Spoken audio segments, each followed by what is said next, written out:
చాలా కాలం క్రితం ఒక దివ్య యుగంలో గంగా నది తీరాన హస్తినాపురం అనే మహారాజ్యం ఉండేది. రాజ్యాన్ని ప్రతీపుని కుమారుడైన శంతన మహారాజు పాలించేవాడు. అంతేకాదు ఆయన జ్ఞాని, ధర్మబద్ధుడు, యుద్ధంలో ఓడిపోని వీరుడు. ఆయన పాలనలో రాజ్యమంతా సువర్ణ యుగంలా వికసించింది. వర్షాలు టైంకి కురిశాయి, పంటలు బాగా పండాయి, ప్రజలంతా సంతోషంతో పాటు జీవించేవారు.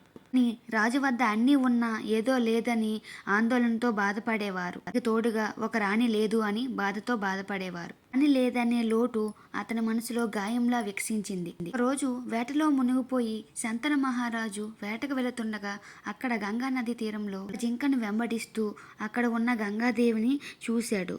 అక్కడ చూసిన ఆ దృశ్యం అతని దృశ్యం తన జీవితాన్ని మొత్తాన్నే మార్చేసింది. ప్రవాహం పక్కన ఆ స్త్రీని చూసి ఆ రాజు చాలా ఆనందంగా, రాజు కళ్ళల్లో నక్షత్రాలు కాంతి ముఖంలో వెలిగిపోయాయి. అపారమైన శాంతి సౌందర్యవతిని చూసి సంతనుడు ఉక్కిరి బుక్కిరి అయిపోయాడు.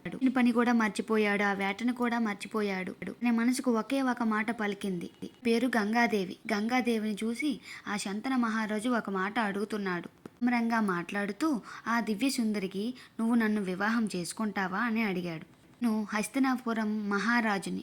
నా జీవితంలో అన్నీ ఉన్నా రాణి లేదనే లోటు చాలా బాధ కలిగించింది. జీవితం, నా రాజ్యం అన్నీ నీ పాదాల వద్ద ఉంచుతాను, నువ్వు నన్ను పెళ్లి చేసుకుంటావా అని శంతన మహారాజు గంగాదేవిని అడిగాడు. వాటికి గంగాదేవి అంగీకరించి ఒక చిరునవ్వు చిందించి ఇలా మాట్లాడింది, నేను నీ భార్యగా ఉండడానికి అభ్యంతరం లేదు, కానీ నీ భార్యగా ఉంటాను, కానీ నువ్వు నాకు ఒక వాగ్దానం ఇవ్వాలని శంతన మహారాజుని గంగాదేవి అడిగింది. నేను ఏం చేసినా నువ్వు నన్ను ప్రశ్నించకూడదు అని ఆ మాట అడుగుతుంది. దేవి ప్రేమలో మునిగిపోయిన శంతన మహారాజు దానికి ఒప్పుకుంటాడు. పెళ్లికి సిద్ధమవుతాడు. ప్రజలు అందరూ ఆనందంతో ఉంటారు. కాలం గడిచింది. గంగాదేవి గర్భమైంది. ఆ ఫస్ట్ గర్భాన్ని మన గంగా నది తీరానికి వెళ్తుంది. ఎత్తుకొని గంగా నది ఒడ్డున విసిరేసింది. ఆ గంగాదేవిని చూసి శంతన మహారాజు ఫాలో అయ్యాడు. కానీ అప్పటికే ఆ పసిబిడ్డని గంగాదేవి నీటిలో, ఎంత ఆనందంగా ఉన్నా సరే ఏదో ఒక భయం అనేది ఉంది, ఒక తీర్పు అయితే దాగి ఉంది. ఒక్క సెకండ్ ఆలోచించుకున్న గంగాదేవి నీటిలో విసిరేసింది ఆ బిడ్డని. తన గుండె పగిలేలా చీలికిపోయి ఏడ్చుతూ ఉన్నాడు. ఎందుకు ఇలా చేశావని లోపల అరిచాడు, బాధపడ్డాడు. అతను చేసిన వాగ్దానం వల్ల గంగాదేవిని ఏమీ అడగలేకపోయాడు. అలా 2వ, 3వ, 4వ, 5వ, 6వ బిడ్డని, 7వ బిడ్డను కూడా గంగాదేవి ఆ గంగా నదిలో విసిరేసింది. శంతన మహారాజు ఏమీ అడగలేకపోయాడు. ఎందుకంటే తను ఇచ్చిన వాగ్దానం గుర్తుంది తనకి. అందుకు ఏమీ అడగలేదు.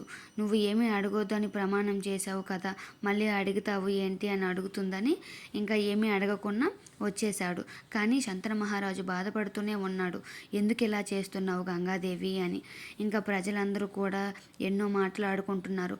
ఆమె తల్లా కాదా, స్త్రీయేనా, అసలు తన కన్న బిడ్డల్ని ఎలా చంపుకు తింటుంది, ఎందుకు అని అడుగుతుంది. ఒకసారి కూడా గంగాదేవి గంగలో కలిపేయడానికి సిద్ధమవుతుంది. అప్పుడు శంతన మహారాజు తట్టుకోకుండా ఇంకా అడుగుతాడు గంగాదేవిని. అప్పుడు గంగాదేవి ఇలా సమాధానం చెప్తుంది, మాట తప్పావు, కానీ నేను ఏమైందనేది నీకు చెప్పాలి, నీకే ఇచ్చి వేస్తాను, ఇతనే నీకు వారసుడు, హస్తినాపురానికి వారసుడు. 8 కుమారులు. వారు వశిష్ఠ గోవును దొంగలించడం వలన గ్రస్తులయ్యారు. దొంగలించి శాపగ్రస్తులకు విముక్తి పొందారు. పుట్టిన వెంటనే విముక్తి పొందాలి. ఆ పాపానికి మూల కారణమైన ప్రభాసుడు మాత్రం దీర్ఘజీవి కావాలి, కష్టాలు అనుభవించాలి. ఇతనే ఆ 8వ కుమారుడు. గంగాదేవుని శిశువుని చూపిస్తూ ఇతని భార్య సంతానం ఎవరూ ఉండరు అని అపారమైన జ్ఞానం, వీరత్వంతో పాటు ధర్మాన్ని స్థాపిస్తాడు. అతను భవిష్యత్తులో భీష్ముడు అని పిలువబడతాడు. నేను ఇతన్ని నా వద్దకు తీసుకువెళ్తాను. ఈ శిశువు వశిష్ఠుని వద్ద వేదాలు, పరశురాముని వద్ద శాస్త్ర విద్యలు నేర్చుకుంటాడు. అవన్నీ పూర్తయ్యాక నేను ఇతను నీకు అప్పగిస్తాను అని గంగాదేవి చెప్పి నీటిలోకి మునిగిపోతుంది. కుమారుడు కోల్పోయి ఒంటరిగా మిగిలిపోయాడు. ఇంకోవైపు గంగ తన కుమారుని సాధారణ రాజపుత్రులుగా కాకుండా దివ్య యోధుడిగా తీర్చిదిద్దుతుంది. వెంటనే వశిష్ఠ మహారాజు వద్ద వేదాలు, ధర్మశాస్త్రాలు నేర్చుకుంటాడు. తర్వాత బృహస్పతి వద్ద న్యాయశాస్త్రం, దండనీతులు అభ్యసిస్తాడు. చివరిగా పరశురాముని వద్ద శస్త్ర విద్యలు నేర్చుకొని అజయ విధేయుడిగా మారాడు. సంవత్సరాలు గడిచాయి. ఒకరోజు శంతనుడు గంగానది ఒడ్డున ఒక యువకుడిని చూశాడు. అతను బాణాలతో నదిని ఆపేశాడు. అలా నదీ ప్రవాహాన్ని ఎవరూ ఆపలేరు. ఆ దివ్యశక్తిని చూసి రాజు ఆశ్చర్యపోయాడు. గంగ ప్రత్యక్షమైంది. ఇదిగో నీ కుమారుడు దేవవ్రతుడు. ఇతని శిక్షణ పూర్తయింది. ఇప్పుడు నీ కుమారుడు నువ్వు తీసుకో. ఈయనే నీకు కురువంశానికి వారసుడని, గంగాదేవి నీకు కురువంశానికి వారసుడని చెప్తుంది. ఆనందంతో కన్నీళ్లు పెట్టుకున్నాడు. ప్రజలు హర్షధాన్యాలు చేశారు. రాజ్యమంతా సంతోషంతో నిండిపోయింది. కానీ కాలం గడుస్తూనే ఉంది. దేవవ్రతుడు శక్తివంతంగా మారాడు. రాజ్యం సురక్షితమైంది. అయినా శంతుడి మనసులో మళ్ళీ ఒక ఖాళీ మొదలైంది. ఆయనకు తోడుగా ఒక రాణి కావాలనే కోరిక మళ్ళీ పుట్టింది. అప్పుడే ఒకరోజు యమునా తీరం వద్ద అతని దృష్టి మత్స్యకారిని వైపు పడింది. ఆమెనే మత్స్యగంధ. మత్స్యగంధ పుట్టుక ఒక అద్భుతం. ఆమె మత్స్యకారుల్లో వలలో దొరికింది. ఆమె శరీరం నుండి ఎల్లప్పుడూ చేపల వాసన వచ్చేది. అందుకే మత్స్యగంధ అని పిలిచేవారు. చిన్నప్పటి నుండి తండ్రికి సాయం చేస్తూ ఆమెతోనే పాతకాలపు నామని తోస్తూ యమునా నది దాటి వారికి సహాయం చేసేది.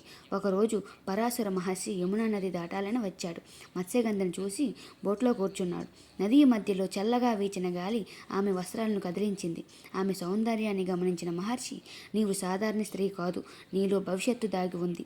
నీ ద్వారా యుగాలను మార్చే మహర్షి జన్మిస్తాడు అని చెప్పగా భయంతో మత్స్యగంధ సంకోచించింది. మహర్షి మత్స్యకారిని, నా శరీరం ఎల్లప్పుడూ చేపల వాసనతో నిండిపోతుంది. నా గౌరవం చెడిపోతుందేమో అని భయమేస్తుంది.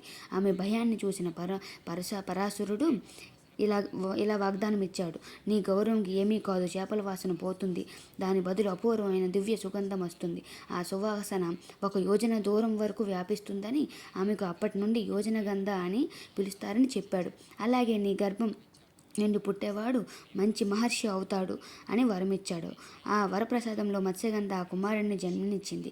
ఆయన్నే కృష్ణ ద్వైపాయన వ్యాస మహర్షి, వేద విభజుడు, మహాభారత రచయిత అని వ్యాసుడి తల్లికి నమస్కరించి